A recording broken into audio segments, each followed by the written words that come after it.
Dear students, welcome to the lecturer group. आज हम आपकी केमिस्ट्री 9th न्यू बुक से चैप्टर नंबर 8 जो कि पीरियोडिक टेबल एंड पीरियोडिसिटी के बारे में है, उसके शॉर्ट क्वेश्चन आंसर्स को सॉल्व करेंगे। क्वेश्चन 2 है शॉर्ट क्वेश्चंस का, और इसमें पार्ट 1 जो है उसमें पूछा जा रहा है why was atomic number chosen to arrange the elements in the periodic table. क्यों जो है वो एटॉमिक नंबर को ही चूज़ किया गया एलिमेंट्स को अरेंज करने के लिए। एटॉमिक मास को भी तो चूज़ किया जा सकता था। तो पहले जो हैं पुराने अगर हम पीरियोडिक टेबल देखें तो उनमें एलिमेंट्स को मास नंबर पे ही जो है वो अरेंज किया जाता था। ये जो हमारा मॉडर्न पीरियोडिक टेबल है ये वाला जो है ये एटॉमिक नंबर पे एलिमेंट्स को अरेंज किया गया है। तो इसकी क्या वजह है? तो atomic number was chosen because it represent the number of proton in an atom which determine the elements identity।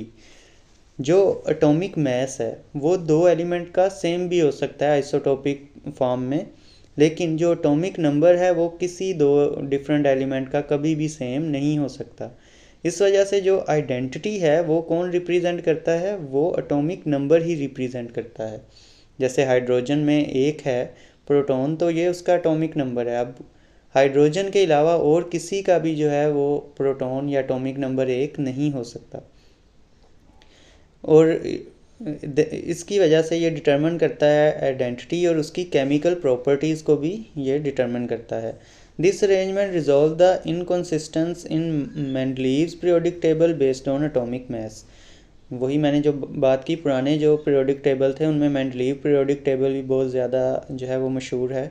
वो जो था एटॉमिक मास पे बेस कर रहा था, लेकिन उसमें जो है कुछ खराबियाँ इसी वजह से आ रही थी कि वो एलिमेंट अरेंज नहीं हो पा रहे थे। पार्ट नंबर 2 को अगर देखें तो इसमें पूछा जा रहा है what is the significance of the word periodic. जो पीरियोडिक टेबल में पीरियोडिक वर्ड यूज़ किया गया है जिसका मतलब होता है कि रिपीट होना आफ्टर अ रेगुलर इंटरवल। इस वर्ड की क्या सिग्निफिकेंस है, इसको क्यों यहाँ पे इस तरह से इस्तेमाल किया गया है, इसके क्या फ़ायदे हैं? The word periodic signify the regular reoccurrence of chemical and physical properties of element when they are arranged by increasing atomic number। तो periodic का मतलब ही ये है कि repeat after regular interval। तो यहाँ पे जो हमारा periodic table है उसके अंदर भी हमने जो elements को इस तरह से arrange किया है increasing atomic number में कि जो एक ख़ास atomic number के बाद वापस जो है ग्रुप 1 शुरू हो जाता है। ठीक है, लास्ट ग्रुप जो है नोबल गैसेस के बाद वापस हम ग्रुप 1 पे आ जाते हैं। फिर अगेन जो हम पीरियड के अंदर इस साइड को मूव करते हैं, फिर अगेन जो है नेक्स्ट ग्रुप में जब हम मूव कर जाते हैं तो वापस हम आते हैं तकरीबन 8 ग्रुप्स के बाद। तो ये जो बार बार हम वापस पहले के नीचे आते हैं, इट्स मीन वो पहले के नीचे दोबारा से जो नया एलिमेंट अरेंज किया गया है। जैसे मैं यहाँ पे आपको एक्सप्लेन करता हूँ कि अगर ये पीरियोडिक टेबल का पहला ग्रुप है, इसमें सबसे ऊपर हाइड्रोजन आ जाता है, फिर यहाँ पे जाके लास्ट ग्रुप में हीलियम आ जाता है। ठीक है, हीलियम के बाद हम वापस जो हैं हाइड्रोजन के बाद हीलियम, और फिर वापस हम लिथियम जो है वो वापस पहले ग्रुप में लेके आते हैं। तो ये जो वापस आए हैं यहाँ पे हम फर्स्ट के नीचे, इट्स मीन के इसकी प्रॉपर्टीज़ और इसकी प्रॉपर्टीज़ एक दूसरे से मिलती हैं। और पीरियोडिक का वर्ड हमें यही बता रहा है कि आफ्टर अ रेगुलर इंटरवल वापस जो एलिमेंट इधर आता है उसकी प्रॉपर्टीज़ अपने से ऊपर वाले के साथ मिल रही हैं, इस वजह से उसको उसके नीचे प्लेस किया गया है। तो ये आई थिंक आपको समझ आ गई होगी। अब हम थर्ड पे मूव करते हैं।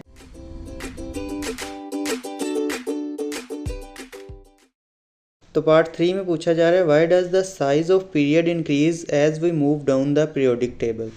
पीरियोडिक टेबल में हम जब नीचे को मूव करते हैं तो साइज़ ऑफ अ पीरियड या बेसिकली साइज़ ऑफ एलिमेंट क्यों इंक्रीज़ करता है?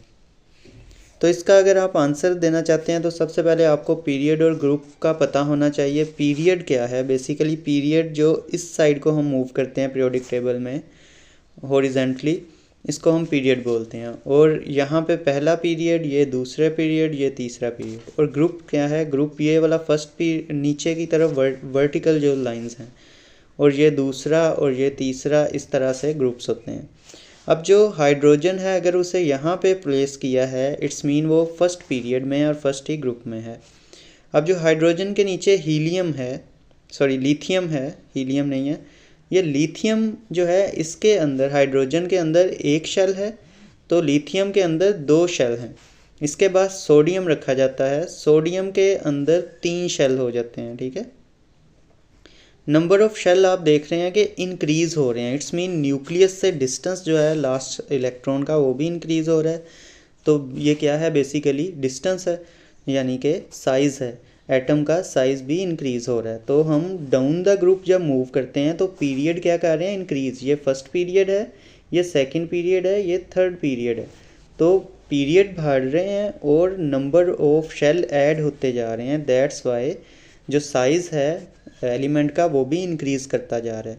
तो ये आपने याद रखना है, जब हम डाउन द ग्रुप मूव करते हैं तो एक्स्ट्रा शेल ऐड हो रहे होते हैं, पूरा पूरा शेल इंक्रीज़ कर रहा है, जिसकी वजह से size of atom also increases. और ये पीरियड हमें जस्टिफाई, हमें पीरियड क्या बता रहा है, अगर कोई एलिमेंट पीरियड 1 में है तो इट्स मीन उसके नंबर ऑफ शेल 1 है। अगर कोई सेकंड पीरियड में है इट्स मीन उसके नंबर ऑफ शेल 2 हैं। और अगर कोई थर्ड में है इट्स मीन उसके टोटल नंबर ऑफ शेल 3 हैं।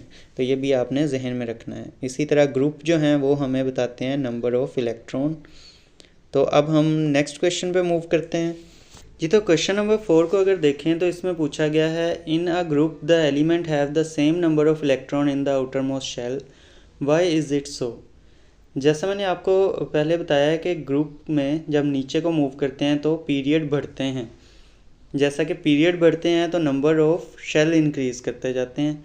लेकिन ग्रुप में एक चीज़ जो है वो सेम रहती है, और वो क्या है, यहाँ पे मैं बना के अगेन एक्सप्लेन करता हूँ। ये लेट्स से हमारा ग्रुप 1 है और ये हमारा लास्ट ग्रुप है ग्रुप 8। तो यहाँ पे जैसे जैसे हम नीचे को मूव कर रहे हैं तो ये पीरियड बढ़ रहे हैं और नंबर ऑफ शेल भी बढ़ रहे हैं। लेकिन सेम जो चीज़ रह रही है जिसकी वजह से ये ग्रुप 1 है वो ये है कि इनके तमाम जो एलिमेंट इसमें आएंगे, जैसे हाइड्रोजन है, जैसे लिथियम है, जैसे सोडियम है, इन तमाम के जो वैलेंस शेल हैं उनके अंदर एक ही इलेक्ट्रॉन है। तो ग्रुप के अंदर एक ही इलेक्ट्रॉन, सेम इलेक्ट्रॉन होता है, और इनकी इसी वजह से केमिकल प्रॉपर्टीज़ भी सेम होती हैं। मतलब ये रिएक्शन में आपको पता है वैलेंस शेल का इलेक्ट्रॉन ही इन्वॉल्व होता है। तो इस वजह से ये जैसे एक ही इलेक्ट्रॉन डोनेट कर सकते हैं या जो एक्सेप्ट करने हैं इन्होंने, वो इनकी बिल्कुल सिमिलर प्रॉपर्टीज़ होती हैं। तो यूँ आपने इसको समझना है कि ग्रुप के अंदर नीचे को मूव करते जाएं तो एक ग्रुप 1 का मतलब है एक ही इलेक्ट्रॉन है इसके वैलेंस शेल में। ग्रुप 2 का मतलब है कि आखिरी शेल में यानी वैलेंस शेल में 2 इलेक्ट्रॉन हैं। तो इस तरह से आपने इसको समझना है। नेक्स्ट मूव करते हैं, क्वेश्चन नंबर 5 है। इसमें पूछा जा रहा है, do you expect calcium to be more reactive than sodium. क्या आपको लगता है कि कैल्शियम ज़्यादा रिएक्टिव होता है सोडियम से। Give the reason for your answer.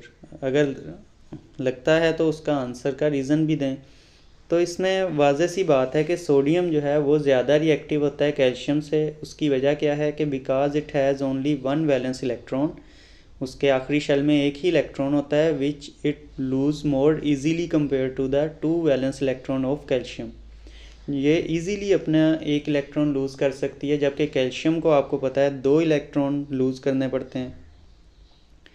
तो ये वजह है कि हमारे पास सोडियम जो है वो ज़्यादा रिएक्टिव है कैल्शियम से। तो ये आप इस तरह से ये रीज़न लिख सकते हैं। नेक्स्ट क्वेश्चन पे चलें। तो ये है जी क्वेश्चन नंबर 6। इसमें पूछा जा रहा है, which element has the maximum atomic radius and which element has the minimum atomic radius in the third period. जो पीरियड नंबर 3 है, अब आपने जस्ट थर्ड पीरियड को देखना है, उसमें किसका जो है वो मैक्सिमम एटॉमिक रेडियस है और किसका जो है वो मिनिमम एटॉमिक रेडियस है। तो थोड़ा सा इस कॉन्सेप्ट को भी याद कर लेते हैं। लेट्स से अगर हमारे पास ये एक पीरियड है, उसका ये ग्रुप 1 है और इस साइड को हम पीरियड 3 में मूव कर रहे हैं। तो यहाँ पे जो लास्ट पे एलिमेंट होगा, इस साइड को जब हम मूव करते हैं तो याद रखना है आपने कि इलेक्ट्रॉन जो हैं वो बढ़ते जा रहे हैं इस साइड को। ग्रुप 1 में वैलेंस शेल में 1 इलेक्ट्रॉन है, ग्रुप 2 में इस साइड को मूव कर रहे हैं तो वैलेंस शेल में 2 इलेक्ट्रॉन हुए, 3 में 3। तो इस साइड को इलेक्ट्रॉन जो हैं वो इंक्रीज़ कर रहे हैं, जिसकी वजह से शेल नहीं चेंज हो रहा। ठीक है, ग्रुप 3 है, सॉरी पीरियड 3 है, इट्स मीन कि उसका जो शेल है वो 3 ही है। टोटल नंबर ऑफ शेल कितने हैं, 3। तो शेल उतने ही हैं लेकिन इलेक्ट्रॉन बढ़ते जा रहे हैं, और इफ़ेक्टिव न्यूक्लियर चार्ज इलेक्ट्रॉन की वजह से इफ़ेक्टिव न्यूक्लियर चार्ज भी बढ़ता जा रहा है और इलेक्ट्रॉन जो हैं वो न्यूक्लियस उनको करीब करता जा रहा है। तो इस वजह से साइज़ जो है इस साइड को वो छोटा होता जाता है, क्योंकि इलेक्ट्रॉन बढ़ रहे हैं, शेल वही है। तो जितने इलेक्ट्रॉन बढ़ेंगे इफेक्टिव न्यूक्लियर चार्ज उतना ज़्यादा होता जा रहा है, प्रोटॉन भी बढ़ते जा रहे हैं, तो वो शेल को अपने मज़ीद नज़दीक खींचते जाएंगे। तो इस वजह से जो स्टार्ट पे है इसमें वो सोडियम है, तो सोडियम जो है वो Na वो हमारे पास सबसे मैक्सिमम उसका एटॉमिक रेडियस है। जैसे जैसे हम इस साइड को मूव कर रहे हैं इलेक्ट्रॉन बढ़े, उसकी वजह से इफेक्टिव न्यूक्लियर चार्ज भी बढ़ गया, और जो लास्ट पे आर्गन आ जाता है वो हमारे पास सबसे जो है वो छोटा एटॉमिक रेडियस वाला एलिमेंट है। नेक्स्ट अगर अब हम देखें तो इसमें आ जाता है क्वेश्चन नंबर 7। क्वेश्चन नंबर 7 में पूछा गया है why are the most electronegative element present in 6th and 7 group. क्यों सबसे ज़्यादा इलेक्ट्रोनेगेटिव एटम जो हैं वो 6 और 7 ग्रुप में प्रेजेंट हैं। तो इसका आंसर ये है कि the most electronegative element are in group 16 और 17 because they have high nuclear charge and a strong tendency to gain electron to complete their octet. एक तो उनका स्ट्रॉन्ग न्यूक्लियर चार्ज है, ठीक है, आपको पता है कि इस साइड को हम जब मूव करते हैं तो इलेक्ट्रॉन बढ़ते हैं, उसकी वजह से इफेक्टिव न्यूक्लियर चार्ज भी बढ़ता है। अभी लास्ट क्वेश्चन में इस चीज़ को हमने डिस्कस किया है, और उसकी वजह से उनके पास स्ट्रॉन्ग टेंडेंसी होती है कि वो इजीली गेन कर सकें इलेक्ट्रॉन। मतलब अब इफेक्टिव न्यूक्लियर चार्ज बहुत ज़्यादा है तो इजीली इलेक्ट्रॉन एक्सेप्ट कर सकते हैं। क्वेश्चन नंबर 8 को देखें तो इसमें लिखा गया the first ionization energy value of magnesium is less than the second one, give reason. जो फर्स्ट आयोनाइजेशन एनर्जी है, आयोनाइजेशन एनर्जी में एक्सप्लेन कर दूं, वो मिनिमम अमाउंट ऑफ एनर्जी जो एक इलेक्ट्रॉन को आखिरी शेल के अंदर जो लूजली बाउंडेड इलेक्ट्रॉन है उसको चाहिए एस्केप करने के लिए, उस शेल से निकलने के लिए, उसको हम आयोनाइजेशन एनर्जी है कहते हैं। तो एनर्जी वैल्यू ऑफ मैग्नीशियम, ये वैसे तो जनरली फर्स्ट आयोनाइजेशन एनर्जी जो है वो लेस होती है। मैग्नीशियम के रेफरेंस से अगर बात करें तो मैग्नीशियम के पहले मैं इलेक्ट्रॉनिक कॉन्फ़िगरेशन बता देता हूँ। इसके अंदर पहले शेल में 2 होते हैं, दूसरे में 8 और तीसरे में भी 2, यानी कि वैलेंस शेल को अगर हम ड्रा करें Mg के तो उसके अंदर हमारे पास कितने होंगे जी, 2 इलेक्ट्रॉन होंगे। लेट्स से अगर हमने ये पहला इलेक्ट्रॉन निकाला है तो अब टोटल कितने थे इसके पास 12 इसके पास प्रोटॉन है और 12 ही इसके पास जो थे वो इलेक्ट्रॉन थे, जिसकी वजह से आखिरी शेल के इलेक्ट्रॉन को जब हमने कुछ एनर्जी दी तो वो इलेक्ट्रॉन यहाँ से निकल गया, यहाँ से एस्केप करके यहाँ चला गया, ठीक है। अब हमारे पास प्रोटॉन कितने हैं 12 और इलेक्ट्रॉन कितने रह गए हैं 11। अब इलेक्ट्रॉन हमारे पास 11 है, इट्स मीन जो एक्स्ट्रा प्रोटॉन है वो भी अपनी एनर्जी अब बाकी इलेक्ट्रॉन पे लगा देगा। इट्स मीन उनको अगर हमने वैलेंस शेल में से उड़ाना है या उनको हमने आयोनाइज करवाना है तो उनके लिए अब पहले वो हर इलेक्ट्रॉन पे एक एक प्रोटॉन की एनर्जी थी, अब जो है एक प्रोटॉन एक्स्ट्रा है और उसकी एनर्जी जो है वो हर इलेक्ट्रॉन पे एक्स्ट्रा लग रही है उसको होल्ड करके रखने में। तो इस वजह से अब हमें इस इलेक्ट्रॉन को पहले वाले इलेक्ट्रॉन से ज़्यादा एनर्जी देनी पड़ेगी तो ये निकलेगा, क्योंकि इसे ज़्यादा नंबर ऑफ़ प्रोटॉन होल्ड कर रहे हैं। तो ये एक आसान सा कॉन्सेप्ट है, मैंने आपको बता दिया है। अब हम जो है 9th हम जो क्वेश्चन है उसको सॉल्व करते हैं। इसमें पूछा गया है is it possible for 2 metal और 2 non metal to form an ionic bond. क्या ये पॉसिबल है 2 मेटल या 2 नॉन मेटल के दरमियान आयनिक बॉन्ड की फॉर्मेशन। तो no ionic bond typically form between metal and non metal. तो आयनिक बॉन्ड मोस्टली बनता ही ऐसे है कि मेटल जो कि इलेक्ट्रॉन इजीली उसमें से निकल जाता है यानी डोनेट कर सकता है वो, और नॉन मेटल इजीली एक्सेप्ट कर सकता है, उनके दरमियान बनता है। अगर तो दोनों मेटल हैं, दोनों में से इलेक्ट्रॉन निकलेगा इजीली तो वो डोनेट नहीं कर पाएंगे एक दूसरे को, और इसी तरह जो नॉन मेटल हैं वो एक्सेप्टर होते हैं तो वो दोनों जो आपस में बॉन्ड नहीं बना सकते। इस वजह से बॉन्ड तभी बनेगा जब एक डोनेट करेगा और एक एक्सेप्ट करेगा, मतलब एक मेटल और नॉन मेटल के दरमियान ही आयनिक बॉन्ड बन सकता है। ये तो अब हमारे पास लास्ट क्वेश्चन है इसका। इसमें पूछा गया है which element has the least value of ionization energy, which element has the highest value of electronegativity. हमने ऐसा एलिमेंट बताना है जिसकी लीस्ट आयोनाइजेशन एनर्जी होती है और एक ऐसा एलिमेंट बताना है जिसकी हाईएस्ट इलेक्ट्रोनेगेटिविटी होती है। तो हाईएस्ट आयोनाइजेशन एनर्जी वाला सीजियम है और हाईएस्ट इलेक्ट्रोनेगेटिविटी वाला फ्लोरीन है। तो आई होप सो आपको समझ आई होगी। अगर आपको समझ आई है तो वीडियो को लाइक ज़रूर कीजिएगा और चैनल को भी सब्सक्राइब कर दीजिएगा ताकि आपको इस चैप्टर के CRQ भी पहुंच सकें।